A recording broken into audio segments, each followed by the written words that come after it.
여러분 안녕하십니까? 여러분과 함께 재무설계에 대한 모든 것을 하나씩 살펴보고 있는 김문성입니다. 자, 이번 시간은 이제 구체적으로 재무 목표를 달성하기 위해서 금융 상품들을 어떻게 선택을 하고 어떻게 돈을 배분을 해야 될 것이냐. 자, 배분, asset allocation이라고 이야기를 합니다. 돈을 어떻게 배분하는 것이 더 효과적인가 하는 것을 한번 살펴보도록 하겠습니다. 자, 우선 여러분들 한번 표로 한번 봐주시죠. 자, 우리나라에 지금 현재 팔리고 있는 금융상품은 숫자를 셀 수 없을 정도로 많다고들 얘기합니다. 뭐 저는 우스갯소리로 수만 가지 내지는 5만 가지입니다. 이렇게 얘기를 하는데 매일같이 금융기관에서도 신상품이 매일같이 수십 개가 쏟아지고 있으니까 실은 몇 개냐가 아무로 중요하지는 않습니다. 숫자가 중요한 게 아니고요. 일단 모든 금융상품을 투자형상품까지 다 포함을 해서요. 상품을 어떻게 분류를 할 것이냐. 일단 한번 분류를 한번 해보면 자, 첫 번째 위험도에 따라서 저위험 상품이냐 중위험 상품이냐 고위험 상품이냐 를 이제 먼저 나눠보실 필요가 있습니다. 자, 이제 투자형 상품이 워낙 이제 중요한 비중을 차지하기 때문에 이 원금 손실이라고 하는 부분들이 굉장히 그 포션을 크게 차지를 하게 됐습니다. 그래서 일단 상품을 딱 보시게 되면 위험도에 따라서 저위험, 중위험, 고위험으로 분류를 할 수가 있습니다. 자, 이 저위험, 중위험, 고위험의 분류 기준은 뭐냐면 저위험은 원금과 이자가 확정이 되어 있는 겁니다. 투자할 당시에. 그래서 예를 들면 은행 정기예금 같은 경우에 자, 이건 이제 몇 프로입니까? 예, 몇 달, 뭐 몇 년 만기가 몇 %입니다. 원금과 이자가 이미 확정이 돼 있죠. 이런 경우를 우리가 저위험 상품이다. 이렇게 얘기를 합니다. 자, 두 번째 중위험 상품은 뭐냐면 원금은 확정, 이자는 변동. 그래서 이자를 못 받을 수도 있는 상품. 대표적인 것이 ELS 같은 경우겠죠. 원금 보장형. ELS 같은 경우에는 원금은 확보를 하고 얻을 수 있는 이자를 가지고 추가적인 수익을 노리는 그런 상품을 우리가 중위험 상품이다. 이렇게 우리가 얘기를 할 수가 있겠습니다. 마지막으로 고위험 상품은 원금 좀 깨먹어도 괜찮아요. 저는 더 높은 수익을 얻을 수 있으면 좋습니다. 예, 이때 선택하는 대표적인 것이 주식형 펀드가 대상이 되겠습니다. 그래서 모든 금융상품은 저위험, 중위험, 고위험 상품으로 우리가 구별을 하는데 자, 이걸 어떻게 활용하느냐는 제가 조금 이따 다시 또 설명을 드리도록 하고요. 두 번째는 바로 투자 방법에 따라서 우리가 세 가지로 나눠집니다.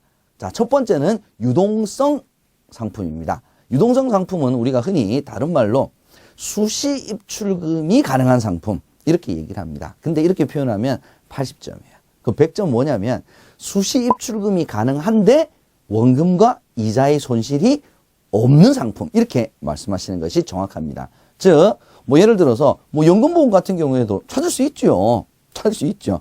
그런데 찾게 되면 원금이 손실이 날 수도 있습니다. 이건 우리가 유동성 상품이라고 얘기를 하질 않죠. 그래서 대표적인 뭐 보통예금이라든지 CMA, MMDA, MMF와 같은 상품을 우리가 유동성 상품이다. 이렇게 얘기를 합니다. 주로 목적은 생활비 통장이나 급여 통장, 비상자금 통장 이런 걸 우리가 얘기를 하겠죠. 자, 두 번째 투자 방식에 따라서는 적립형으로 우리가 구별합니다. 적립형은 우리가 적금처럼 일정 기간 동안 매월 일정 금액을 지속적으로 불입을 해서 뭘 만드는 거냐면 목돈을 만들어 가기 위한 상품.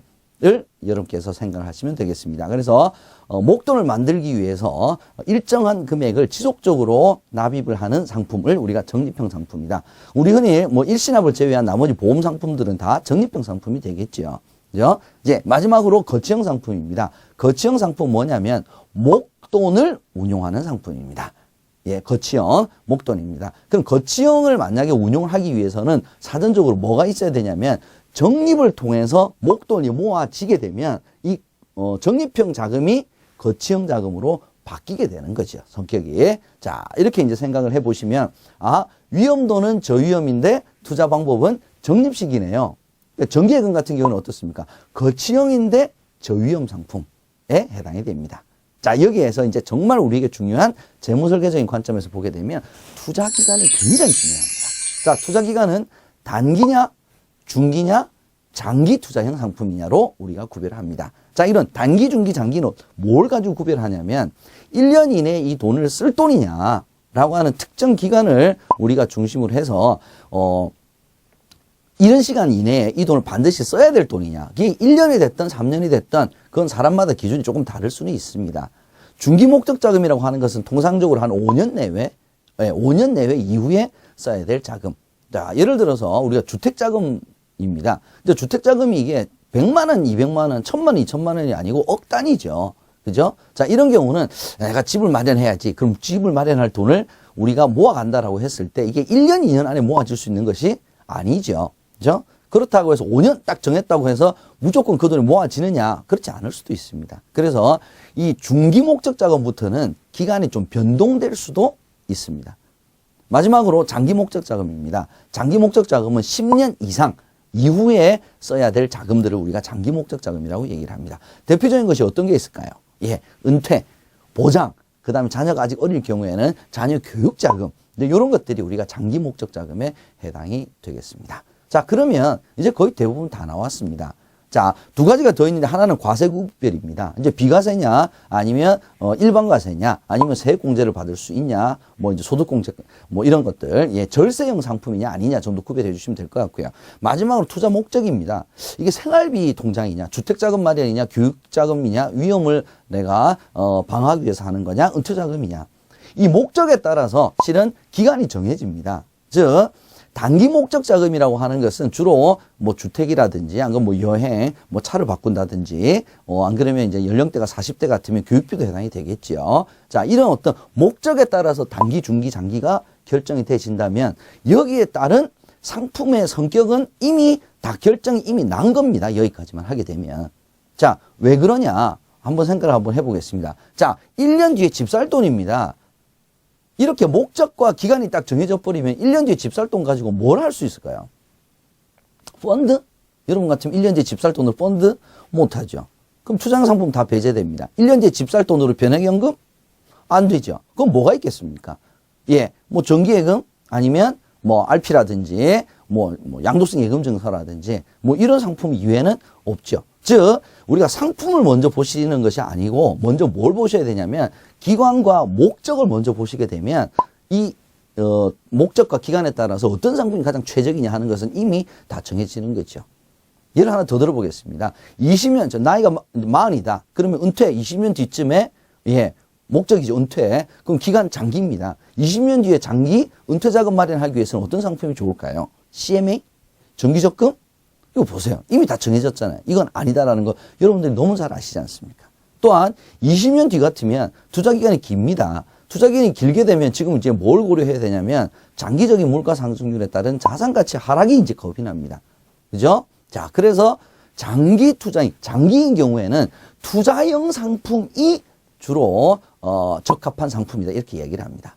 자, 그러면 아까 우리 봤던 1년 뒤에 집 살 돈은요. 추천 못하죠. 그러면 단기 목적 자금은 안정형으로, 장기 목적 자금은 투자형으로 이렇게 둘을 섞어 주시는 것이 가장 합리적인 상품 선택의 방법이 되겠습니다. 또 하나는 뭐냐면 단기 목적 자금은 주로 적립형이 아니라 거치형일 가능성이 높아요.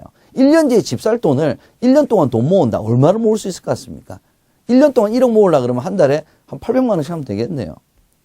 이건 쉽지가 않죠. 그래서 단기적인 목적 자금은 주로 이미 목돈이 만들어진 뒤에 목돈을 운용하는 경우가 많습니다.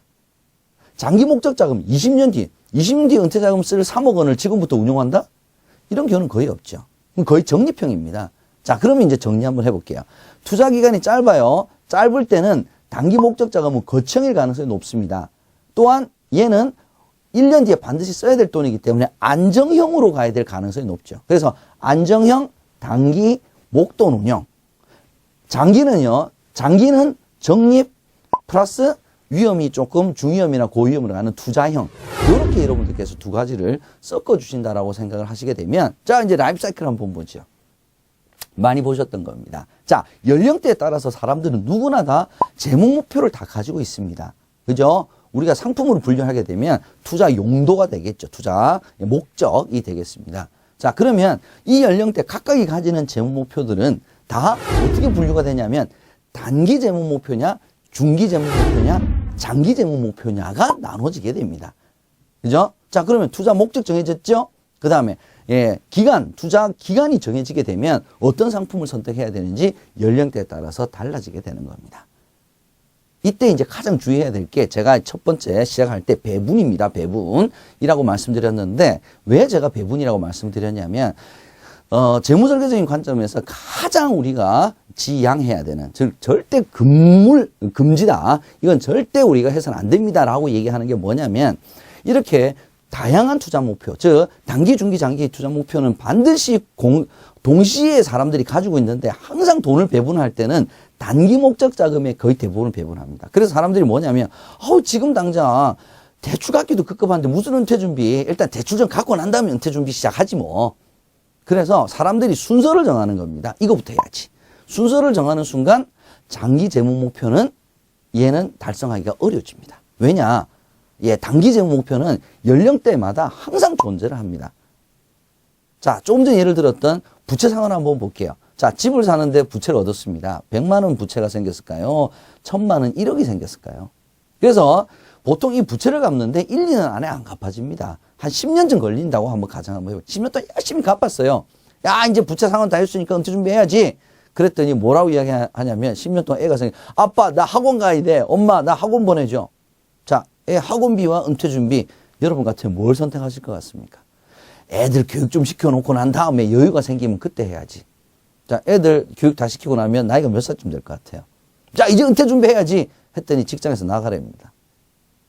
이미 장기 재무 목표는 언제부터 시작을 해야 되냐면 이미 얘는 정해져 있는 이벤트이기 때문에 20대에서부터 돈을 벌기 시작할 때부터 재무 설계를 왜 해야 된다고 얘기하냐면 저축할 수 있는 돈이 100만 원이라면 어떤 것을 먼저 100만 원을 가지고 할 것이냐가 아니고 사람들마다 가지고 있는 단기 재무 목표에 얼마, 중기 얼마, 장기 얼마로 이 돈을 배분, 즉 나눌 것이냐를 결정하는 문제입니다. 그래서 젊었을 때는 결혼자금이라든지 아니면 주택자금, 이 돈이 더 많이 들어가요. 그러면 90만 원 단기에, 중기에 5만 원, 장기에 5만 원 해도 괜찮다 이겁니다. 왜? 안 하는 것보다 나으니까. 백방보다는 훨씬 낫다는 겁니다. 그래서 연령대별로 항상 이걸 단기에 얼마, 중기에 얼마, 장기에 얼마로 배분을 하는 것이 바로 재무설계에서 얘기하는 단기, 중기, 장기를 동시에 준비를 할 수 있는 가장 효과적인 방법이 되는 거죠. 자, 다시 한번 우리 재무표 한번 보겠습니다.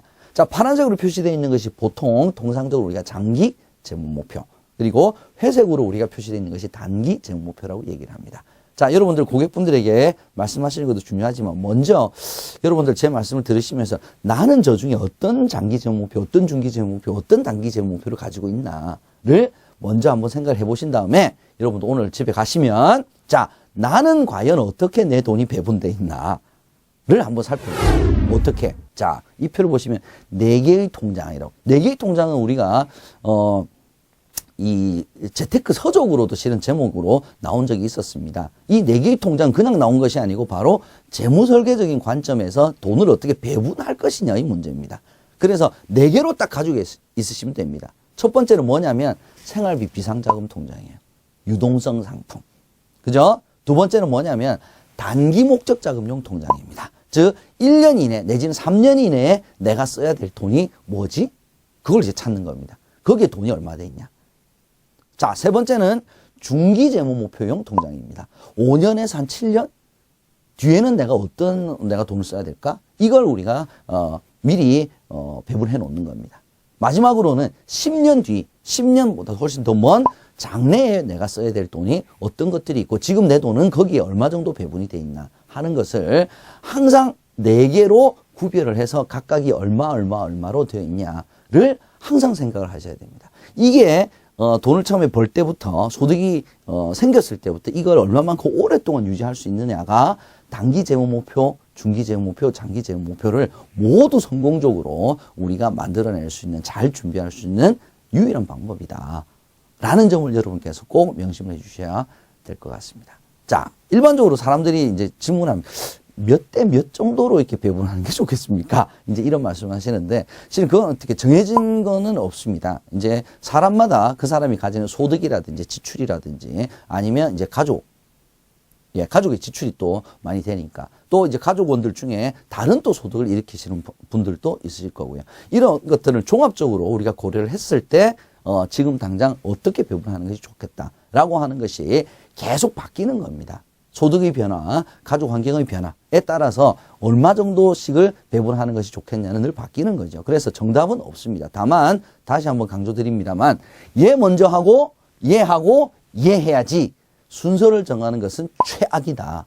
라고 하는 점을 여러분께서 명심해 주시고, 젊었을 때는 당연히 단기 목적자금 통장 배분 비율도 높겠지요. 그러면 이제 나이가 들어가면서 이제 좀 줄어들고 얘가 장기 목적자금이 조금 더 늘어나는 이제 이런 구조로 점점 바뀌는 것이 바로 이 재무 설계에 있어서 우리가 금융상품의 선택, 이전에 저축 재원을 어떻게 효과적으로 배분할 것이냐의 문제다. 그래서 항상 동시에 준비를 해야 된다라는 점이 재무 설계에서 가장 중요한 부분이다라는 거 여러분께서 꼭 생각을 해주시면 감사드리겠습니다. 저는 오늘 인사드리겠습니다. 감사합니다.